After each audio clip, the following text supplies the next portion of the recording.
Bienvenue dans cette vidéo consacrée à la correction de l'exercice 4 dédié à l'arithmétique de l'examen marocain filière Sciences Maths, session rattrapage 2025.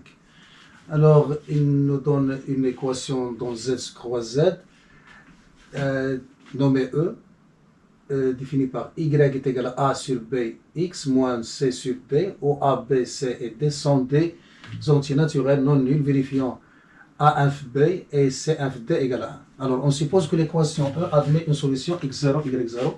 Alors, la première question, petit a, montrer que D divise BC. Alors, abordons la solution. Soit est-ce l'ensemble solution de l'équation E dont Z fois on a. Alors, x0 y0 appartiennent à S, équivalent à dire, donc, puisqu'il appartient à S, donc il vérifie l'équation, c'est-à-dire y0 égale à A sur B, x0 moins C sur D. Équivalent à dire, alors, je vais multiplier les deux côtés par le produit BD, alors, pour se débarrasser des dénominateurs, donc, j'aurai BD, y0 est égal, alors je multiplie par BD là, donc il me reste A dx0 moins, là il me reste CB, équivalent à dire, donc puisque je veux montrer que D divise BC, donc je vais isoler BC et ramener les termes qui contiennent D de l'autre côté, donc j'aurai là c'est BC, je vais ramener de l'autre côté et de l'autre côté je vais ramener, donc c'est A dx0 moins B dy0.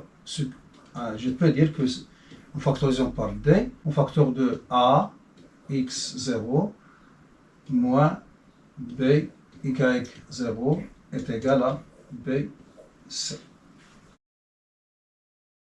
Alors, puisque AX0 moins B y0 appartient à Z, donc je peux conclure que D divise BC. Alors, puisque A x0 moins b y0 appartiennent à Z, alors D divise BC. Maintenant, on passe à la question petit b, dans la première question. Après avoir montré que D divise le produit BC, il nous demande de déduire que D divise BC. Donc là, c'est le théorème de Gauss. Alors puisque D divise BC et C f D égale à 1, c'est-à-dire qu'ils sont premiers entre eux, alors, d'après le théorème de Gauss, on peut déduire que D divise B. Maintenant, on va aborder la question 2. Alors, qu'est-ce qu'il nous donne? On suppose que D divise B, comme on l'a démontré avant, et on pose B est égal à NT, où N est un entier naturel non nul. Alors, la première question qu'il nous demande, montrer qu'il existe. Alors, UV appartenant à N croix N, tel que Dn, U moins AV égale à 1. C'est-à-dire, il faut montrer que U et V sont dans N et vérifier cette égalité. Alors, la base, c'est le théorème de Bézout. Alors, on va se baser sur le théorème de Bézout en procédant par 4 démarches, 4 procédures. C'est-à-dire, on va répondre à la question par 4 méthodes, mais en réalité, il se base sur le même principe, c'est-à-dire gonfler les éléments. On va voir comment faire. Alors méthode 1, on a A inf B est égal à 1. Donc, alors, d'après le théorème de Bézout,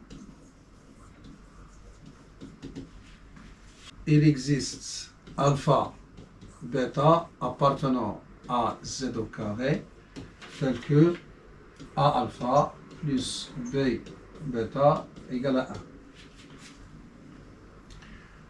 Alors, dans cette position, si on sait que bêta est, c'est la base de l'idée, si bêta est strictement positif, c'est-à-dire supérieur ou égal à 1, donc directement alpha est négatif.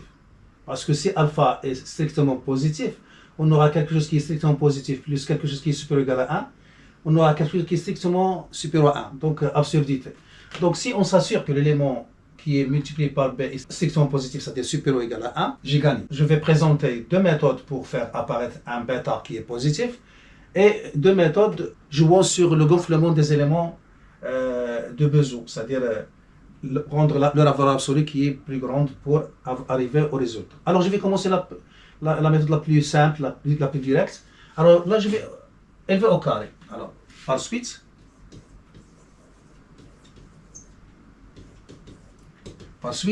A alpha plus B bêta égale à 1, c'est-à-dire au carré est égal à 1. C'est-à-dire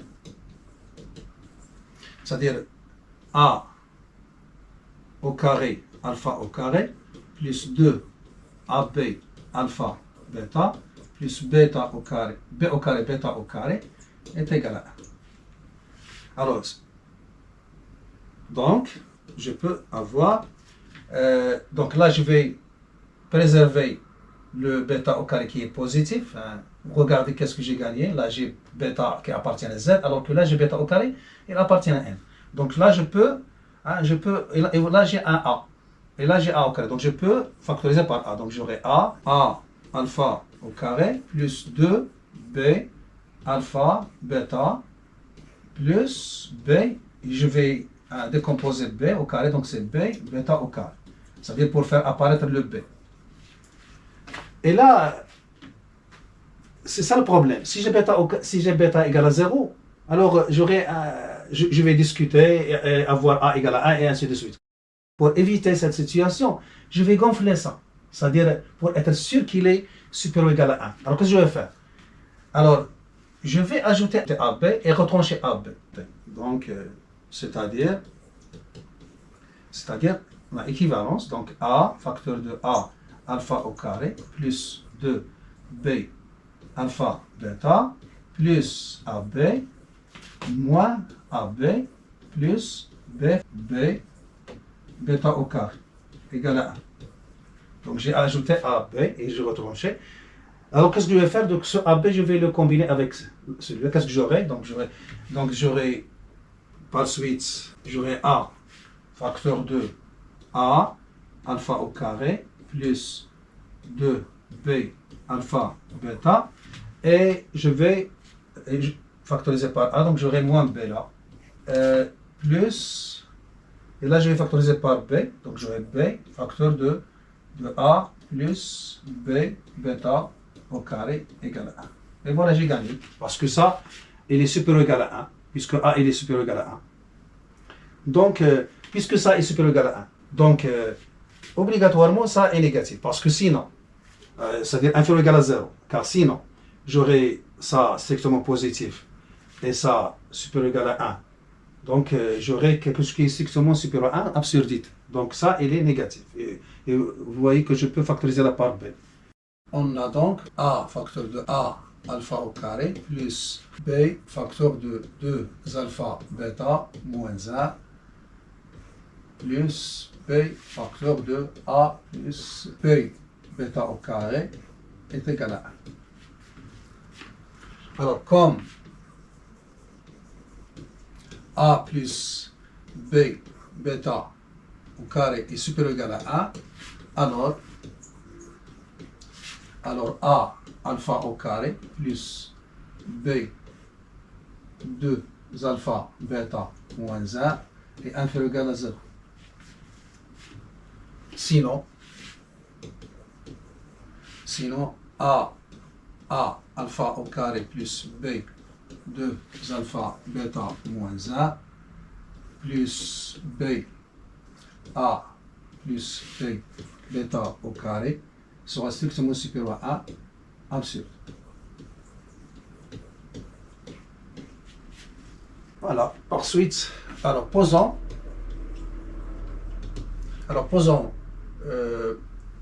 moins V égale à A alpha au carré, c'est-à-dire ça je le pose est égal à V, plus B 2 alpha bêta moins 1 et U est égal à A plus B bêta au carré.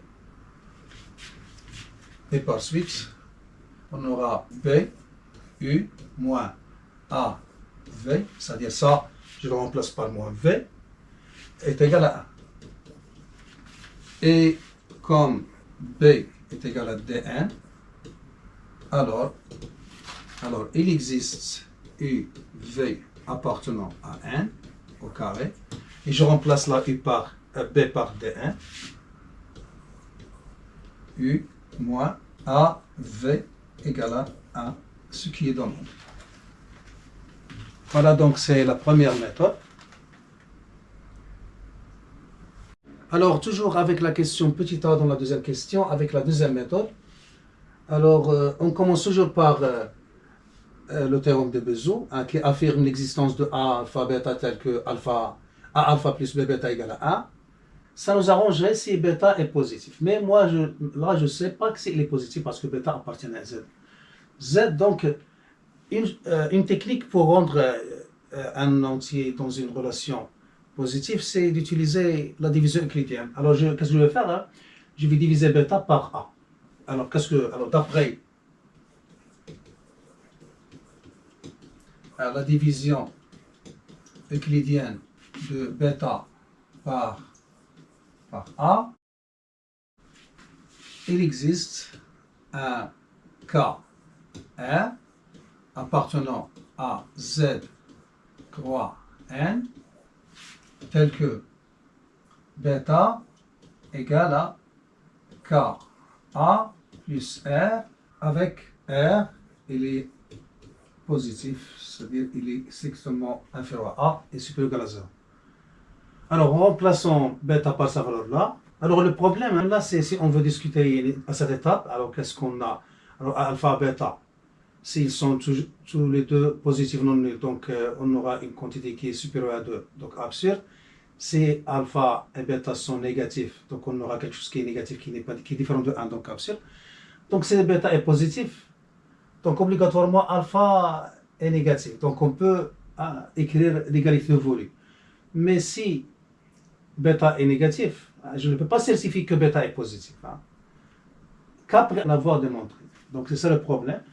Donc, alors je vais remplacer là pour gagner. J'ai dit que si bêta est positif, il n'y a pas de problème. Mais si bêta est négatif, alors j'ai fait cette étape pour tomber dans la même situation. C'est-à-dire le nombre qui est multiplié par B est positif. Alors en remplaçant, ensuite, en remplaçant, on aura A alpha plus B A K plus B R égale à 1. C'est-à-dire, si je factorise par A, donc j'aurai A facteur de alpha plus BK plus BR égale à 1. Et là, j'ai R qui est positif. Donc maintenant, je peux certifier que R est positif. Mais il y a un autre problème. Si R égale à 0, donc qu'est-ce que je vais? J'aurai A qui divise bêta. Et puisque A et bêta sont premiers entre eux, d'après cette écriture, donc A inf B est égal à 1, donc A est égal à 1. Donc A est égal à 1, donc là il devient 1, et là c'est 0, donc j'aurai alpha plus B, K est égal à 1. C'est-à-dire là j'aurai 1, et là j'aurai 0. Donc j'aurai alpha plus bêta, K égale à 1. Et je vais tomber dans le même problème. Alors pour rendre la situation plus favorable, qu'est-ce que je vais faire? Alors je vais gonfler un peu cet élément. Alors qu'est-ce que je vais faire? Je vais ajouter AB et le retrancher. Alors donc, qu'est-ce que je vais ajouter? Donc A alpha plus B BK plus AB moins AB plus BR égale à 1. C'est-à-dire, donc là, je vais factoriser la part A. Donc j'aurai A facteur de alpha plus, alors il me reste là moins B, et je vais l'ajouter là. Donc ça donne K moins 1 B plus B facteur de A plus R égale à Alors, puisque A est supérieur ou égal à 1 et R est supérieur ou égal à 0, donc je suis sûr que ce terme est supérieur ou égal à 1. Donc, obligatoirement, ce nombre est négatif. Sinon, on aura, comme on a dit déjà, ça strictement positif et ça supérieur ou égal à 1. Donc, on aura quelque chose qui est strictement supérieur à 1 absurde. Donc, puisque A plus R est supérieur ou égal à 1, alors alpha plus K moins 1, P est inférieur ou égal à 0. Donc, en posant moins V égale à alpha plus K moins 1, B et U égale à A plus R, on a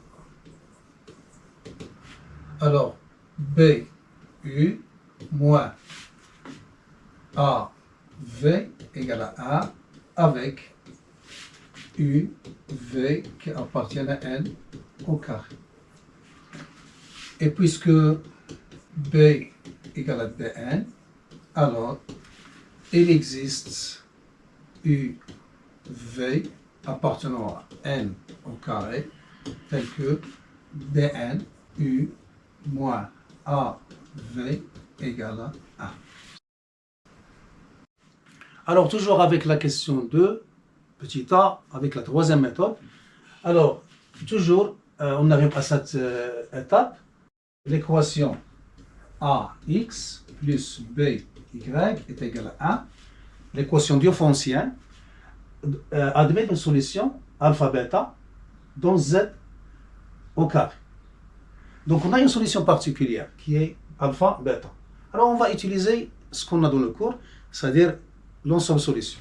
Alors, par suite, l'équation, je vais appeler G, A grand X plus B grand Y est égal à 1, admet pour solution dans Z au carré, les couples. Alors, voilà, donc la première composante alpha, et là c'est bêta, alors la plus BK, divisé par le PGCD de A et B qui est égal à 1, donc pas la peine de l'écrire. Et là c'est moins AK avec K qui appartient à Z. Alors tous ces couples, ils vérifient cette équation, c'est-à-dire si on remplace ce nombre, je le mets à la place de alpha, et ce nombre je le mets à la place de bêta, j'aurai 1. Et ça m'arrange si ça est positif et ça est négatif. Ah, pourquoi? Parce qu'on veut que ça, n'oublions pas que ça c'est B1. Alors on veut que BU moins AV égale à 1. Alors je pose ça, c'est moins V, avec V qui appartient à N, moins V. Alors si je pose ça égal à moins V, et ça c'est égal à U, puisqu'on sait que moins V est négatif, puisque je veux un V dans N. Alors ça m'arrange que alpha plus bêta K soit négatif. Et U, on le veut dans N, donc ça nous arrange si bêta moins AK soit positif. Donc il suffit de choisir un cas bien précis pour avoir ça négatif et ça positif. Alors, soit K appartenant à Z, tel que alpha plus BK soit négatif et bêta moins AK soit positif. C'est-à-dire BK inférieur ou égal à moins alpha et AK inférieur à bêta. Donc, on va prendre K, il est inférieur en même temps à moins alpha sur B et K, il est inférieur aussi à bêta sur A. Donc, il est inférieur en même temps à ces deux nombres.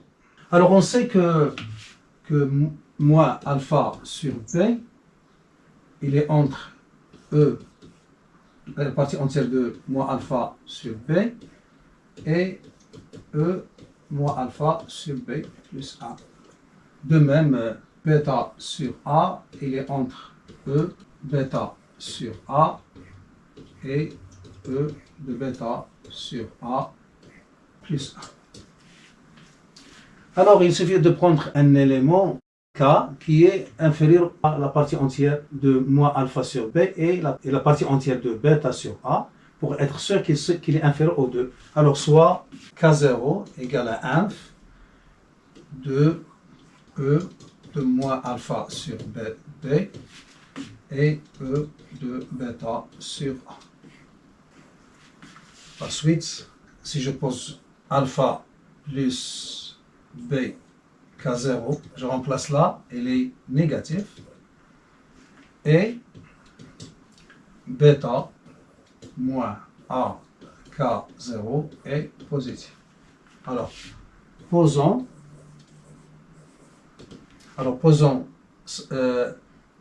alpha plus B K0 est égal à moins V, puisque alpha plus B K0 est négatif, donc moins V est négatif, donc V appartient à N, et bêta moins A K0 est égal à E. Alors, puisque ces deux nombres, ils donnent un couple qui vérifie l'équation, donc A moins V plus B U est égal à 1. C'est-à-dire BU moins AV égale à 1. Et puisque B est égal à DN, alors il existe UV appartenant à N au carré. C'est un couple d'entiers naturels tel que je remplace B par dn u moins av égale à 1.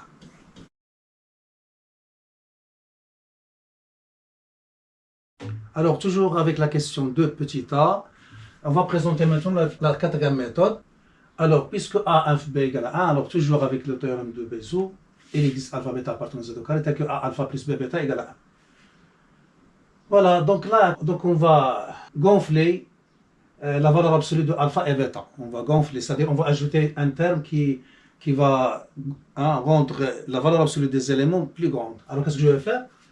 Alors, je vais ajouter et retrancher. Alors, par suite, alors, quel que soit K appartenant à Z, alors, A alpha plus A B K moins A B K plus B bêta égale à 1. Et qu'est-ce que je vais faire? Alors, donc, c'est-à-dire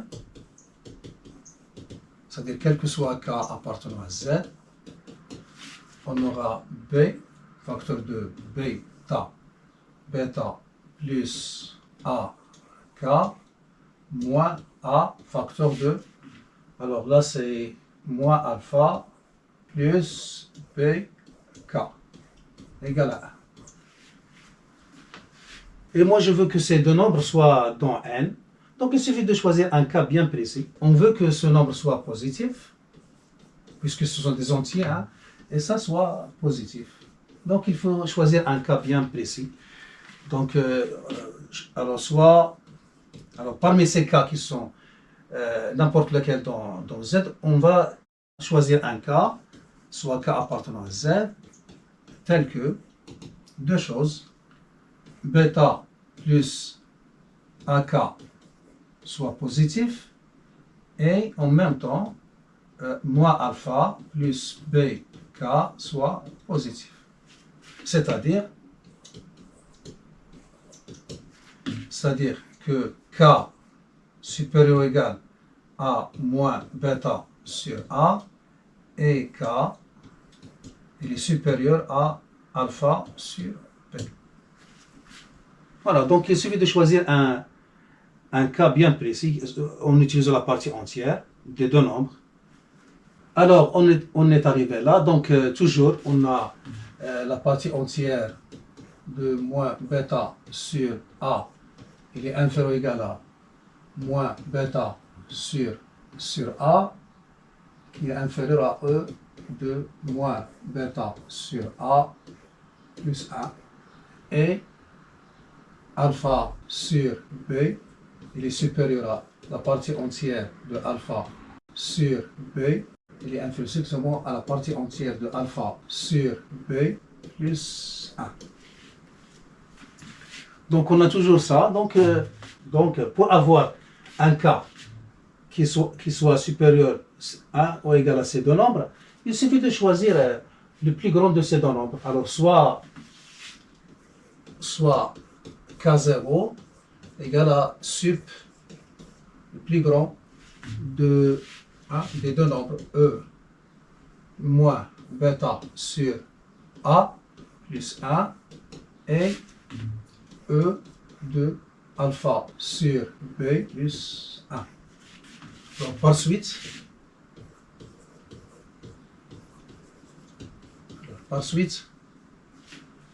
on aura K0 est supérieur ou égal à moins bêta sur A et en même temps K0 est supérieur ou égal à alpha sur B, c'est-à-dire que bêta plus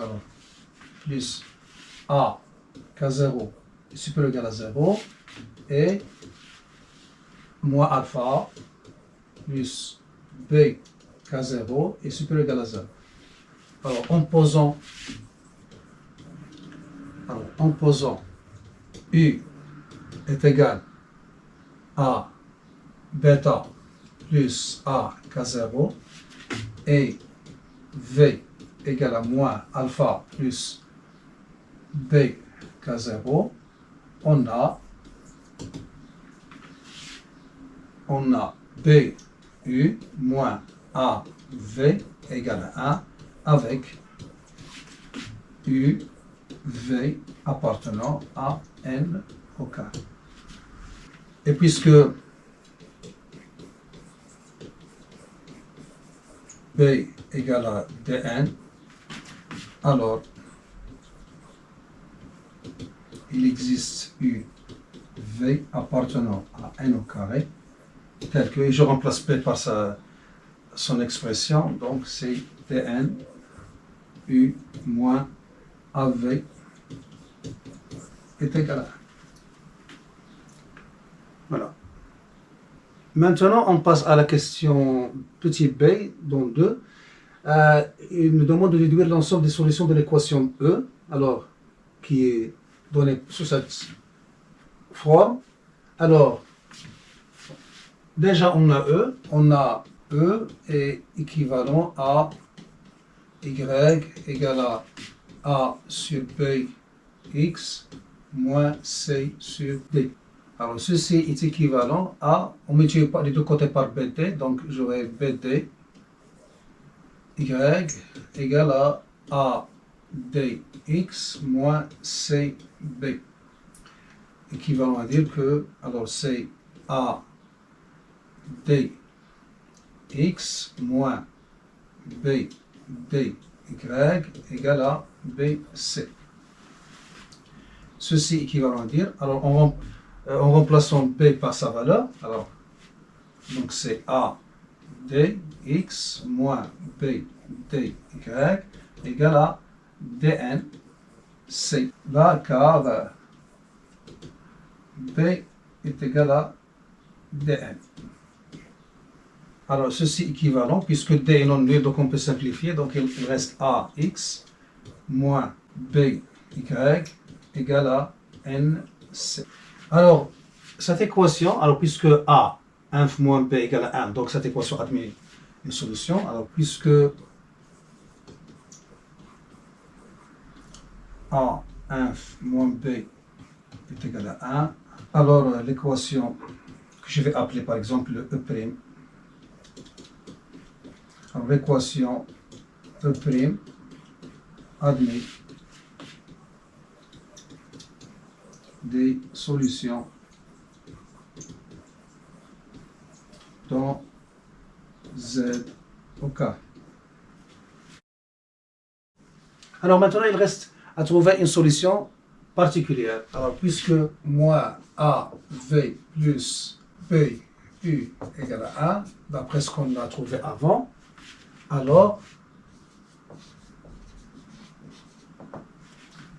je multiplie les deux côtés par NC, donc j'aurai A moins NCV moins V. Alors là, j'ai moins U, donc moins NCU égale à NC. Alors, par suite, on remarque que voilà une solution particulière, hein, les composantes. Donc, par suite, moins NCV moins NCU appartiennent à S. Alors, posons ça égal à S et ça égal à T. Alors, donc d'après le cours, S égale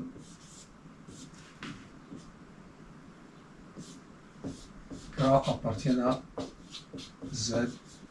Donc vous pouvez détailler la solution, les étapes.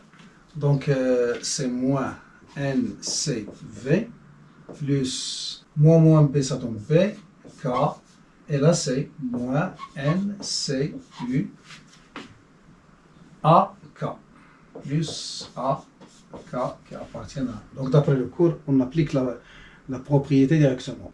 Mais si on veut détailler les étapes de la résolution, donc on suit les étapes du cours en utilisant la solution particulière. Voilà. Maintenant, on arrive à la dernière question, c'est-à-dire on applique ce qu'on a démontré en résolvant l'équation f donnée par cette expression. Alors, qu'est-ce qu'on a comme donnée? Alors, en reliant cette équation avec ce qu'on a fait, donc A c'est 3, donc ça c'est A, ça c'est B, ça c'est C, et ça c'est D, et ça c'est N. Voilà, ça c'est D, c'est B, et ça c'est N. Voilà, multiplié. Donc N c'est 25. Donc on cherche, alors on a pour résoudre cette équation, donc on doit chercher U et V. Alors cherchons U et V de N tel que V c'est 2975 fois U moins A fois V, c'est-à-dire 3 fois V est égal à 1. Donc on cherche ces nombres U et V. Alors, les divisions euclidiennes successives, donc on a 2975, si on la divise par, je peux l'écrire 2000, voilà, 73 plus 2. Et ça est divisible par 3, puisque la somme des chiffres est divisible par 3. Donc c'est 3 fois 991 plus 2. Et maintenant je divise 3 par 2. Et on a, alors 3 c'est 2 plus 1. Donc on est arrivé à 1. Alors par suite, on a 1 est égal à 3 moins 2. Alors 3 je le laisse et je remplace 2 par quoi? Alors moins, entre parenthèses, 2975 moins fois 991. Alors qui donne moins 2915. Alors là c'est plus, alors 3 fois 9, 9, 2. Alors on est arrivé là, cette expression, mais on doit la rendre similaire à cette expression BU moins AV égale à 1. C'est-à-dire, là on doit avoir un nombre négatif, puisque A est 3, et là on doit avoir un nombre, c'est-à-dire positif. Alors qu'est-ce qu'on va faire? Alors on peut faire la résolution de l'équation et trouver, mais là c'est facile, il suffit d'ajouter le double produit, c'est-à-dire j'ajoute 3, les coefficients sont A et B, donc j'ajoute le produit. En général, j'ajoute A, B, K, comme on a fait dans la démonstration. Et je retranche A, B, K. Mais puisque les éléments sont 3 et 2975, je vais ajouter seulement A, B et la retrancher. Donc, je vais faire donc, par suite. Alors, par suite, j'aurai 3 fois 9, 9, 2, moins le double produit, plus le double produit 3 fois 2, 9, 7, 1, c'est-à-dire le produit AB, moins le produit AB, moins 2, 9, 7, 1 fois 1 égale à 1. Alors, je veux rendre le coefficient de 3 négatif. Donc, je vais factoriser là et là. Donc, j'aurai qui est donc 3 facteur de 9, 9, 2, moins 2975, plus là 2975, facteur de 3, moins 1 égale à 1. C'est-à-dire 3 fois moins 1883 plus 2975 fois 2 égale à 1. D'où on peut l'écrire moins 3, voilà moins A, multiplié par 1883. Alors voilà V, plus 2975 fois 2. Et voilà U égale à 1. Donc maintenant on a tout. On a A égale à 3. On a D égale à 119. On a N égale à 25. On a U égale à 2. On a V égale à 1883. C égale à 2 et B égale à 2975. Alors voilà, on a tous les données, donc on peut écrire S, donc S, donc c'est moins 1CV. Alors, moins 1CV, donc moins 25 fois 2. CV, V c'est quoi? C'est 1883 plus BK. BK donc c'est 2975 K. Et là c'est moins NCU. Donc N 25, C c'est 2, U c'est 2, plus A qui est 3, K, tel que K appartient à Z. Et on fait le calcul, on trouve le résultat. Voilà, on s'arrête là. J'espère que vous avez tiré profit. Je vous donne rendez-vous dans une autre vidéo si notre créateur le permet.